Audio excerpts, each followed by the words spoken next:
ആലത്തൂരിൽ ഒറ്റയ്ക്ക് താമസിക്കുന്ന വൃദ്ധയുടെ കഴുത്തിൽ നിന്നും മാല മോഷ്ടിച്ചു.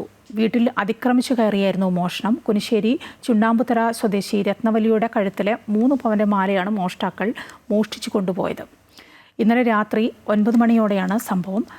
2 പേർ വൃദ്ധയെ ബലമായി പിടിച്ചു നിർത്തി മാല പൊട്ടിച്ചെടുക്കുകയായിരുന്നു.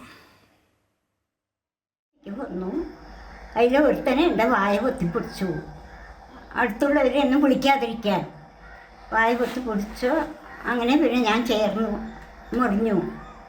പിന്നെ അവൻ വായ പൊത്തിപ്പിടിച്ചോണ്ടേ ഇരുന്നപ്പോൾ ഞാൻ ശബ്ദം വെളിയിൽ വന്നില്ല. അപ്പോൾ അവൻ വേഗം അടുത്തുള്ളവനോട് പറഞ്ഞു മാല പൊട്ടിക്കാന്ന്. അവൻ മാല പൊട്ടിച്ചു.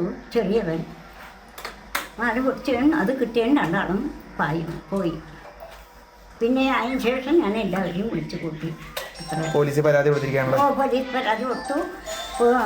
അപ്പം തന്നെ പോലീസ് വിളിച്ചറിയിച്ചു. അടുത്ത വീട്ടിലെ ഒരു കുട്ടി വന്നു, 4 പേര് വന്നു. പിന്നെ അങ്ങനെ എൻ്റെ അടുത്ത് കാര്യങ്ങളൊക്കെ ചോദിച്ചു. എത്രയും പെട്ടെന്ന് അവരെ പിടിക്കട്ടെ എന്നാണല്ലേ? എത്രയും പെട്ടെന്ന് അവരെ പിടികൂട്ടെ എന്നാണ്. പറഞ്ഞു. അതിൽ അമ്മയ്ക്ക് ഒരാഴ്ച കൂട്ടിയിട്ട് നമ്മൾ ചെയ്യണം.